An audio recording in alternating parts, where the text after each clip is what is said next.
Jérémie, chapitre 29, verset 11, nous dit « Car je connais les projets que j'ai formés sur vous, dit l'Éternel. Projets de paix et non de malheur, afin de vous donner un avenir et de l'espérance. Vous m'invoquerez et vous partirez. Vous me prierez et je vous exaucerai. Vous me chercherez et vous me trouverez. Si vous me cherchez de tout votre cœur, je me laisserai trouver par vous, dit l'Éternel. Je ramènerai vos captifs. Je vous rassemblerai de toutes les nations, de tous les lieux où je vous ai chassés, dit l'Éternel. Je vous ramènerai dans le lieu où je vous ai fait aller en captivité. Amen.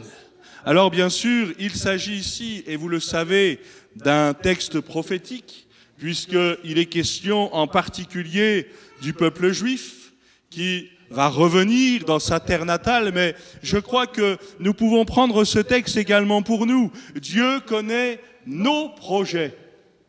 Il sait déjà ce que nous avons prévu, mais il connaît aussi les projets qu'il a prévus pour nous. Et je voudrais nous poser cette première question ce matin. Sommes-nous dans les projets que Dieu a formés pour nous? Alors c'est vrai en termes d'église, mais c'est vrai aussi en termes de famille. C'est vrai aussi de manière personnelle. Projet de paix, non de malheur, afin de vous donner un avenir et de l'espérance. Moi, je ne sais pas ce que ça vous fait de lire les versets 12, 13 et autres, mais vous m'invoquerez, vous partirez, vous me prierez, je vous exaucerai, vous me chercherez, vous me trouverez. Et puis, on ne veut pas oublier la fin du verset 13, qui pour moi est très importante. Si vous me cherchez de tout votre cœur.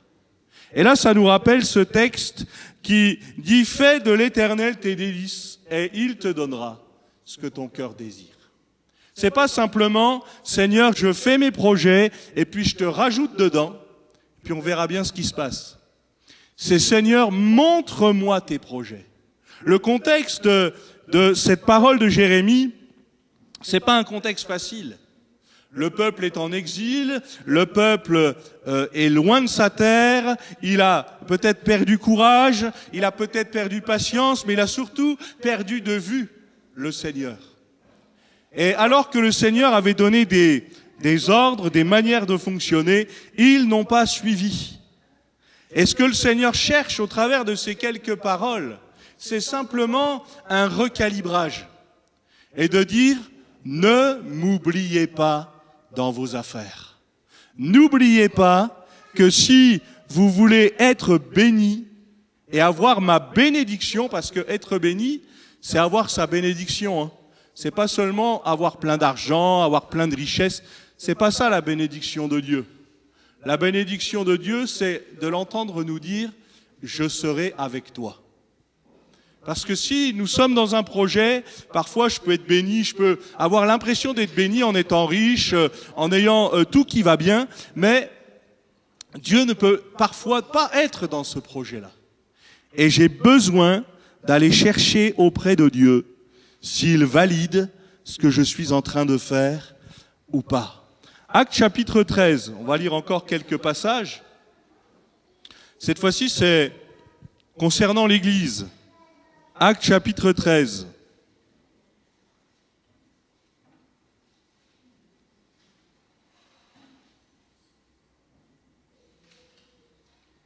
Actes chapitre 13, on peut lire les premiers versets.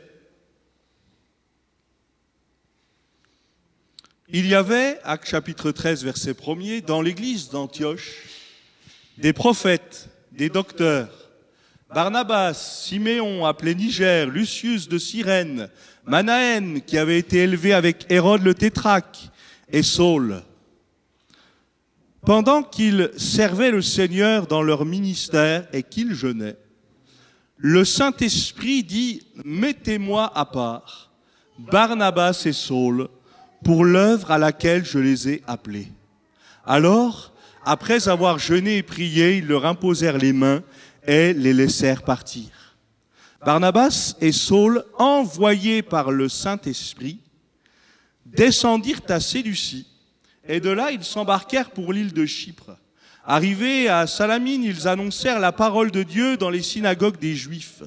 Ils avaient Jean pour aide.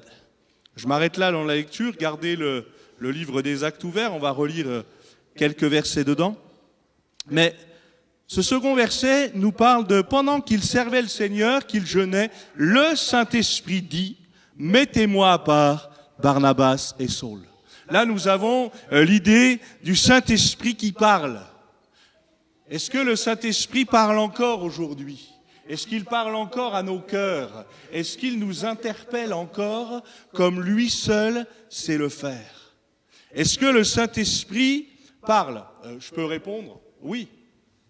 La Bible dit que Dieu parle, tantôt d'une manière, tantôt d'une autre.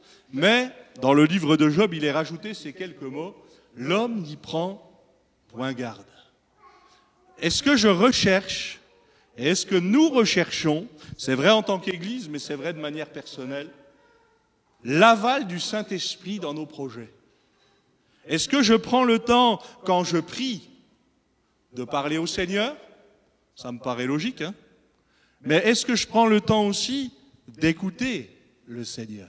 Là aussi, c'est logique. Pourtant, parfois j'oublie cette étape-là. Et pendant qu'ils servaient le Seigneur, le Saint-Esprit va leur parler, va se révéler à eux. Et puis c'est là que l'appel de Paul, l'appel de Barnabas va commencer. Et là encore, ils avaient pris un temps particulier pour se laisser interpeller. Combien de fois on a besoin dans notre vie d'entendre le Seigneur nous dire « mais reposez-vous un peu ». Il prend les disciples à l'écart et puis il leur dit « reposez-vous un peu ». Pourquoi ? Parce que on est tellement entouré de différents bruits, tellement entouré de différents messages. Vous savez, la bénédiction, quand Internet est arrivé, certains ont dit très rapidement « c'est le diable ». Et puis d'autres ont dit non, c'est une opportunité d'annoncer l'évangile partout. Vous savez, il y a un peu des deux dans Internet. Il y a un peu des deux dans tout. Parce que finalement, aujourd'hui, sur Internet, on trouve multitude de messages, même spirituels, qui n'en sont pas vraiment. Et est-ce que j'ai le discernement, parce que c'est de ça dont on parle ce matin, pour discerner ce qui est bon ou pas bon ? Pour savoir si ça me fait du bien et ça fait du bien à mon âme, ou si ça ne me fait pas du bien. Et pas simplement des messages qui nous arrangent, frères et sœurs, mais des messages qui quelquefois nous percutent en disant « mais tiens, la voie sur laquelle tu es, c'est pas forcément la bonne ». Mais le Seigneur ne se contente pas de dire à un homme pécheur « tu es pécheur ». Il montre une voie de salut. Il ne se contente pas de dire « ce que tu fais là, c'est pas bien ». Non, le Seigneur vient pour proposer une voie de secours. Mais la question c'est, est-ce que je suis attentif à ce que Dieu veut pour me laisser interpeller ? Remarquez que dans ce texte, ils écoutent le Saint-Esprit, et puis au verset 4, Barnabas et Saul envoyés par le Saint-Esprit. Ça veut simplement dire que si je suis envoyé quelque part mais que c'est pas de Dieu, ça va pas marcher. Si j'écoute d'autres voix que celles de Dieu, pour un temps, ça peut fonctionner apparemment. Vous savez, je vous donne cet exemple. Quand Abraham et Lot étaient ensemble, ça a marché un temps. Puis à un moment donné, les troupeaux devenant trop grands, et je pense que ça devenait plus difficile. Alors, ils ont dû se séparer. Et Abraham va dire à Lot, si tu vas à droite, j'irai à gauche. Si tu vas à gauche, j'irai à droite. Et puis, Lot, il va regarder. Et son regard va tout déterminer. Puisque d'un côté, il va regarder les montagnes, la difficulté, il faut encore marcher, il faut encore grimper. Et puis de l'autre côté, il va regarder la plaine. Et dans la plaine, il y a cette petite note, c'était comme un jardin de l'Éternel. Mais quand c'est comme un jardin de l'Éternel, ça ne veut pas dire que c'est un jardin de l'Éternel. Parce que, je vous rappelle aussi une chose, le diable se déguise en ange de lumière, il fait tout comme Dieu. Si je devais le résumer comme ça, d'ailleurs c'est un peu le sens du texte biblique original, il singe Dieu. il essaye de limiter pour que ceux qui n'ont pas de discernement se disent, c'est presque pareil. Moi, je me souviens, il y a quelques années, à Provins, alors qu'on faisait une réunion, un homme est arrivé dans cette réunion, et puis, à la fin de la réunion, il me dit, monsieur le pasteur, je voudrais parler avec vous, et je voudrais vous faire connaître mon projet. Alors, je l'ai écouté, je l'ai invité à la fin de la réunion, on a parlé ensemble. Et vous savez, c'était quoi son projet? Je veux réécrire la Bible. Je veux écrire la Bible selon la vérité. Je dis, ça tombe bien, la Bible, c'est la vérité. Donc, qu'il y ait quelques ajustements en termes de mots plus compréhensibles, je veux bien, mais qu'est-ce que vous voulez exactement? Il me dit, moi, je veux rajouter du contexte partout. Mais je dis, oui, mais est-ce que vous avez le contexte qu'il faut? Et en fait, vous avez bien compris que je ne l'ai pas forcément encouragé dans son projet, mais qu'il n'avait pas besoin de moi, de toute façon, il avait décidé. Et que quand son projet est apparu, il est venu aussi à l'église, puis il dit, monsieur le pasteur, est-ce que je peux en parler? Je dis, je te réponds direct, non. Et puis je dis, parle-en le moins possible, parce que déjà avec la vraie parole, il nous arrive d'avoir du mal, mais alors en plus avec la tienne, je ne sais pas comment on fera. Et ça, c'est une question d'interprétation. Vous savez, un petit peu comme cette femme, moi j'en ai connu, peut-être vous en avez connu des comme ça, mais quand j'allais la visiter et qu'on partageait ensemble un texte biblique, je ne prenais plus sa Bible. Pourquoi? Parce que dès qu'elle ne comprenait pas quelque chose ou que quelque chose la gênait, elle prenait des ciseaux et elle coupait. Sa Bible, il restait plus grand-chose. Il manquait des livres, il manquait des mots. Et parfois, vous avez bien compris l'idée, mais parfois c'est nous ça. Quand je lis la parole, vous savez, un peu comme cette dame qui un jour, elle va écouter son pasteur, elle va à l'église comme elle le fait d'habitude, sauf que le jour-là, il y a des intempéries, tempête de neige, tout ça, donc ça avait empêché tout le monde, tous les autres d'être là, parce que ça peut arriver, hein.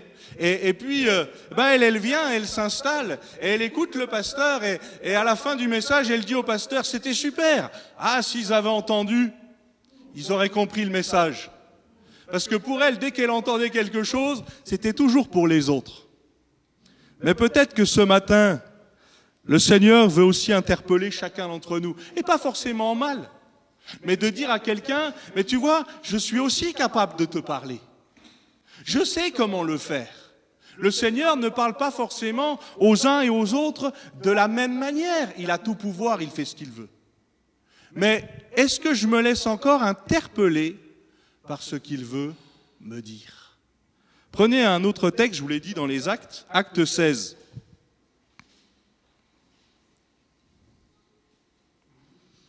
Acte 16 à partir du verset 5.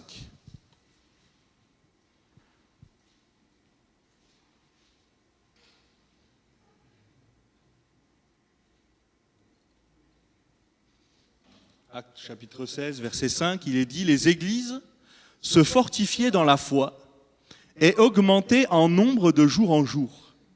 Ayant été empêchés par le Saint-Esprit d'annoncer la parole dans l'Asie, ils traversèrent la Phrygie et le pays de Galatie.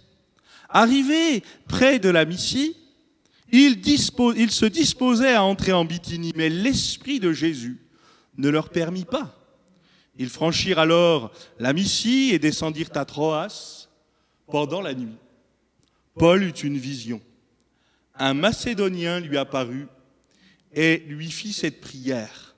« Passe en Macédoine, secours-nous. » Après cette vision de Paul, nous cherchâmes aussitôt à nous rendre en Macédoine, concluant que le Seigneur nous appelait à y annoncer la bonne nouvelle. Vous connaissez tous ce texte, certainement. Mais ce qui m'intéresse, c'est ayant été empêché par le Saint-Esprit. Ça m'intéresse, pourquoi? Parce que parfois, dès qu'il y a quelque chose qui ne fonctionne pas dans mes projets, c'est le diable. C'est une épreuve. Pas toujours. Des fois, c'est Dieu qui met des freins pour éviter une chute plus lourde. Et puis là, dans le contexte, bien sûr, vous l'avez compris, ce n'est pas que le Seigneur voulait empêcher la parole d'être annoncée dans l'Asie, pas du tout. Mais Dieu a des plans parfaits. Dieu connaît le timing. Combien d'entre nous, on voudrait que nos enfants se convertissent instantanément? Et combien, au milieu de nous, ont vécu ça? Combien d'entre nous, on a fait une prière et ils se sont convertis? Ah non. Des fois, il y a des luttes, il y a des combats, parce qu'il y a la volonté humaine, et ils doivent entendre pour apprendre la volonté humaine, et puis il y a la volonté divine. Parfois, on pourrait se dire, tout est prêt. J'ai préparé le terrain, j'ai préparé les choses, tout va bien se passer, et là, ils vont se convertir. Et puis finalement, rien ne se passe. Et puis parfois, dans une réunion, permettez-moi de le dire comme ça, c'est pas du tout dénigrant, mais une réunion, on va dire banale, pour pas dire une réunion bateau, où on se dit, allez, il va falloir encore subir un petit temps. Là, on voit l'œuvre du Seigneur interpellée. Peut-être je vous ai déjà raconté cette histoire, certainement, mais dans certains livres de la Bible, vous avez un tel qui engendra un tel, qui engendra un tel, qui engendra un tel. Et un jour, dans une réunion, c'était sous un chapiteau, une dame a invité une nouvelle personne. Elle va voir le pasteur, elle lui dit, voilà, j'ai invité une nouvelle personne, il faut faire de l'évangélisation. Et lui, il vient, et il sait que la nouvelle personne est là, et il commence, un tel engendra un tel, qui engendra un tel. Et la sœur, elle dit, mais le pasteur, il n'a rien compris. Le pasteur, il n'a pas entendu. Et puis, qu'est-ce que va penser mon ami? Ça, c'est humain. Ok, ça arrive. Des fois, le pasteur, il prêche à côté. Des fois, les chrétiens, on est à côté aussi. Sauf que, au moment de l'appel, le seul qui s'est avancé, c'est cet ami. Et il a dit au pasteur, merci d'avoir raconté l'histoire de cette famille. Parce que l'histoire de cette famille, autour de tous ces noms, c'est moi. Ne vous inquiétez pas, frères et sœurs. Oui, le contexte n'est pas toujours bon. Paul et Silas sont jetés dans la prison à Philippe. Le contexte n'est pas bon, ils sont roués de coups. C'est pas la prison 4 étoiles. Il n'y a pas de souci. On pourrait se dire, ils vont passer leur nuit à se plaindre ou à gémir, et on peut le comprendre parce que il y a toutes les souffrances. Mais eux, au milieu de la nuit, ils prient et ils chantent. Et la Bible dit, les prisonniers vont les entendre.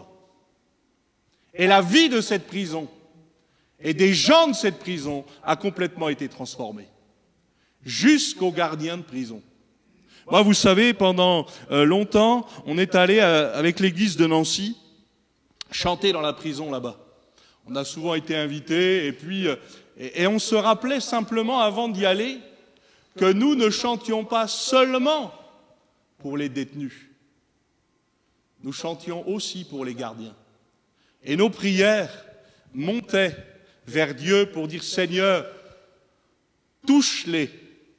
Non seulement ceux qui sont captifs, et c'est vrai qu'aller parler de liberté à quelqu'un qui est en prison, aller parler de certaines choses un peu délicates dont ils sont privés, mais nous prions aussi pour que les gardiens soient touchés. Et moi, les plus belles choses que j'ai vues, c'est vrai, des détenus être touchés, vraiment transformés par le Seigneur, mais aussi des gardiens, parce que le Seigneur est capable de le faire. Là où tu es, là où tu te trouves, peut-être que toi, ton objectif, c'est telle personne, mais qui sait si la personne à côté ne va pas entendre et être touchée, ayant été empêchés par le Saint-Esprit. Mais déjà, ils ont été assez attentifs, assez sensible pour se dire, le Saint-Esprit nous dit de ne pas aller là. Je vous ai raconté ça, je pense, la semaine dernière, avant même de venir à Romilly-sur-Seine. J'avais 3 possibilités d'église. En plus, j'avais un peu de chance pour cette fois-ci parce qu'on me laissait le choix. Et dans ma tête, il y en a une, je me disais, je sais pas trop, je sens pas trop, mais je sais pas. Seigneur, c'était ma prière. Seigneur, montre-moi où je dois pas aller. Et à la fin du message du pasteur, je me rappelle pas de ce qui s'est prêché, je peux pas vous le dire, mais j'étais convaincu que telle ville, ce serait non. Et tant mieux, j'y suis jamais allé. Et pourtant, j'aime bien la ville.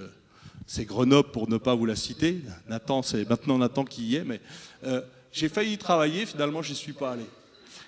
Des fois, on dit au Seigneur, montre-moi la voie. Mais des fois, on doit dire au Seigneur, montre-moi où je ne dois pas aller. Parce qu'il y a des chemins, des fois, c'est comme un jardin de l'Éternel.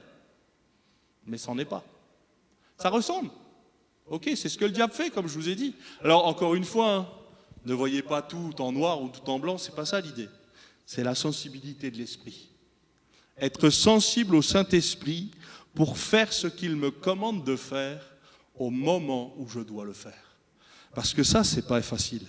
Pendant la nuit, Paul va avoir cette vision, et puis bien sûr, ce Macédonien qui va lui parler. Alors, ouais, la suite, elle est logique. Après cette vision, on chercha aussitôt à se rendre en Macédoine. Mais rappelez-vous de Jonas.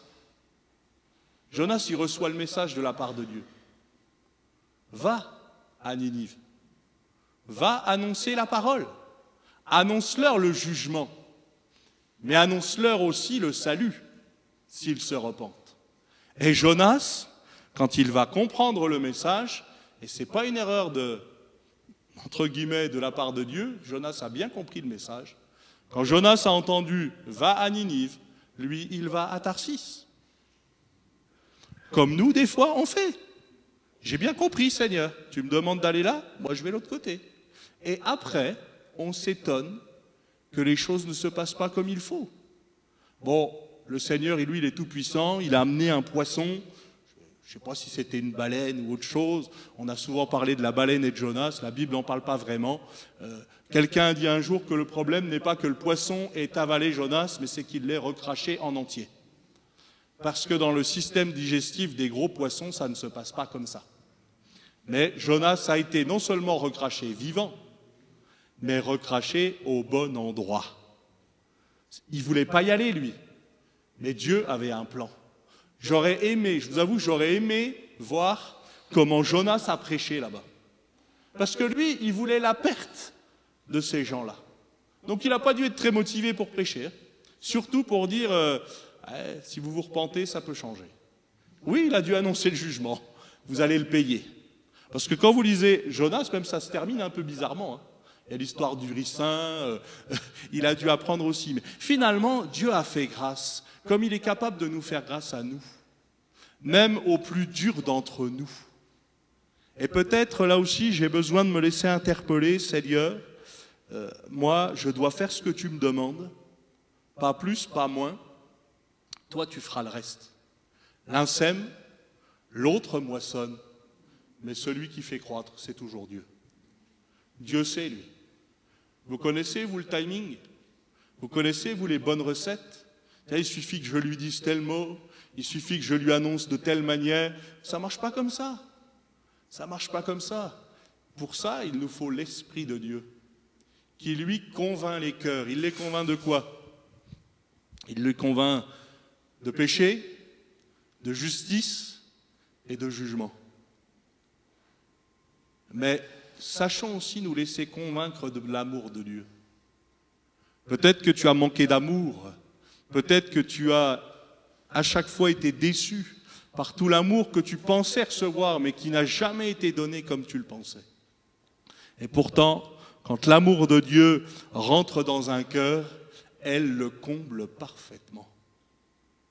La question que je voudrais nous poser ce matin en tant qu'Église, mais aussi en tant que chrétien tout simplement, c'est est-ce que notre cœur brûle encore pour l'amour de Dieu? Est-ce qu'il brûle encore plus pour Dieu que pour toute autre chose? Parfois dans nos vies, Dieu nous met comme dans des tests. Tiens, est-ce que ce domaine dans ma vie, il n'est pas plus haut que Dieu? Est-ce que, tiens, cette passion, ce que j'aime faire, et croyez-moi, moi je peux vous citer les miennes, vous savez, hein, j'aime le foot, j'aime le cinéma, on peut y aller sur moi, hein, je ne vais pas y aller sur vous, je vais y aller sur moi. Je sais ce que j'aime. Et la Bible dit, quand, vous savez l'expression, vous connaissez, quand on aime, on ne compte pas. Mais il y a aussi l'idée de, puisque je dis que j'aime Dieu, je ne dois pas l'aimer de la même manière. Un peu comme quand le Seigneur parle à Pierre et qui lui dit « M'aimes-tu » Les 3 fois où Pierre va entendre « M'aimes-tu », ce n'est pas les 3 fois juste je t'aime. C'est des niveaux différents. Et en particulier sur le premier niveau où Pierre ne peut dire « tu sais que je t'aime, mais je ne peux pas t'aimer comme toi. Si toi, tu ne fais pas une œuvre dans ma vie. » C'est un peu comme, vous savez, l'histoire du pardon. On peut pardonner en soi. Mais ce qu'il faut, c'est une guérison du cœur pour vivre le vrai pardon.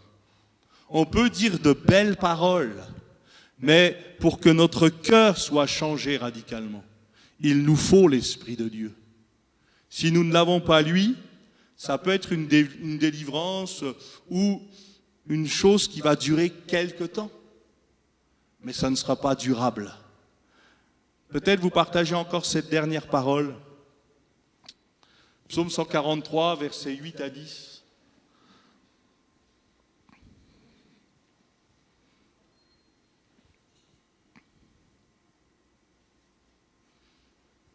C'est ce texte que j'ai partagé, je l'ai partagé dans une réunion de prière ici, mais je l'ai partagé aussi dans un CA à Romilly. C'était mon dernier CA en tant que président.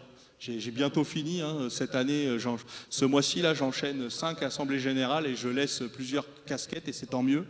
Mais je voudrais vous partager ça aussi. Psaume 143, versets 8 à 10, c'est les paroles que j'ai laissées aussi à Pierre-Emmanuel, à Rachel.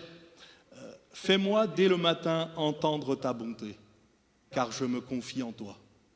Fais-moi connaître le chemin où je dois marcher, car j'élève à toi mon âme. Délivre-moi de mes ennemis, ô Éternel.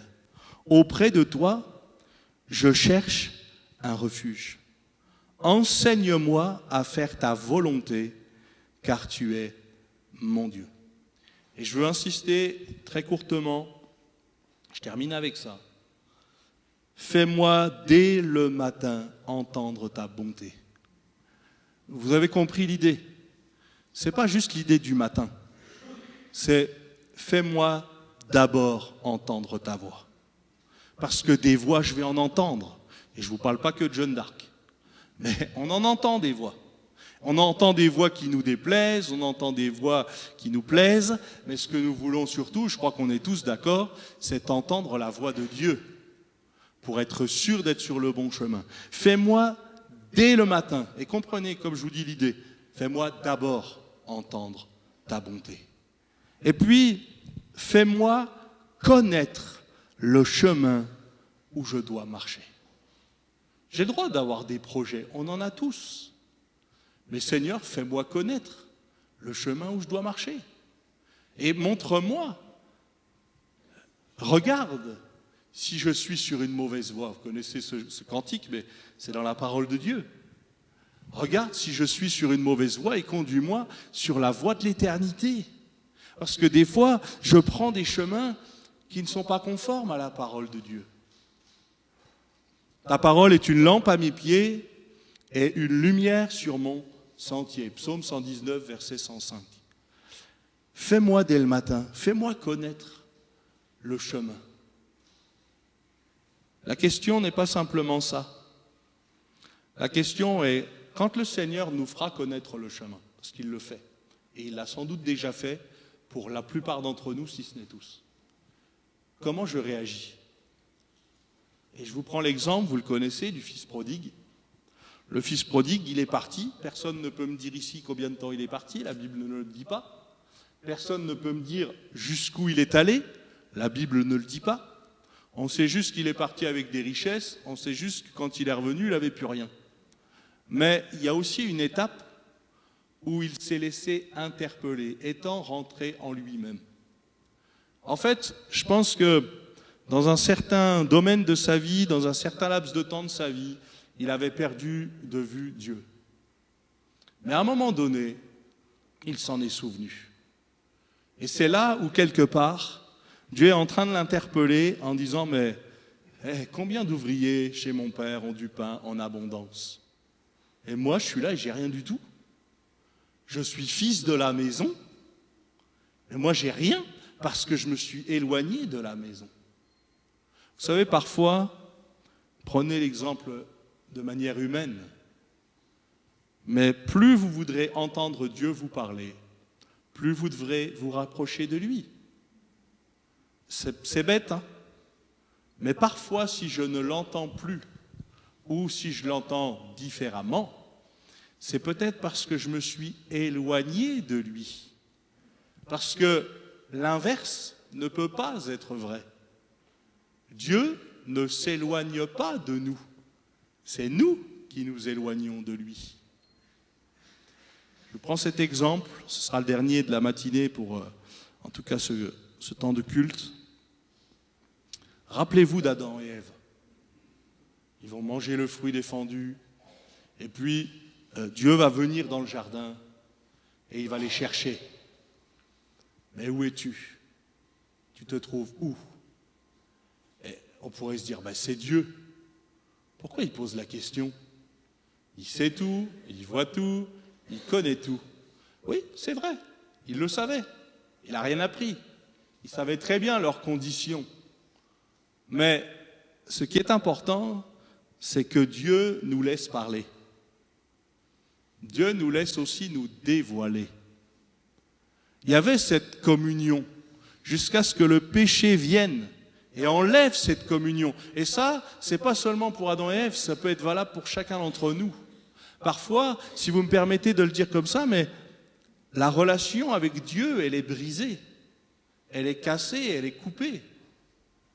Parce qu'il y a le péché qui peut se mettre au milieu. Et on est tous soumis au péché, les uns et les autres. On doit veiller. Mais la question, c'est, est-ce que je veux être délivré? Est-ce que je suis sensible, là encore comme on l'a partagé à l'esprit, pour dire, Seigneur, j'ai compris la voie que je dois prendre. Je ne veux pas simplement m'entêter. Et vous connaissez Balaam. Balaam, celui qu'on appelait le clairvoyant, je crois même que c'est lui qui s'appelait comme ça.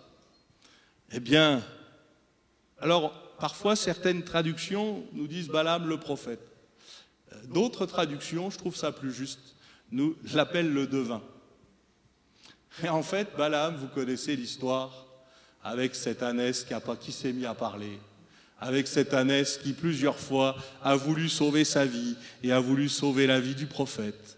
Et le prophète qui, quand il s'adresse à l'ânesse, pour lui c'est normal qu'elle lui réponde. Parce qu'il est tellement entêté, obstiné, que même s'il y a des chemins que Dieu utilise pour le détourner de là, pourtant vous pourriez me dire, ouais mais c'est étonnant, il demande à Dieu, Dieu lui dit n'y va pas, et puis il redemande à Dieu, et Dieu lui dit vas-y. Est-ce que Dieu a changé d'avis? Non. Vous savez, c'est comme avec nous. Hein.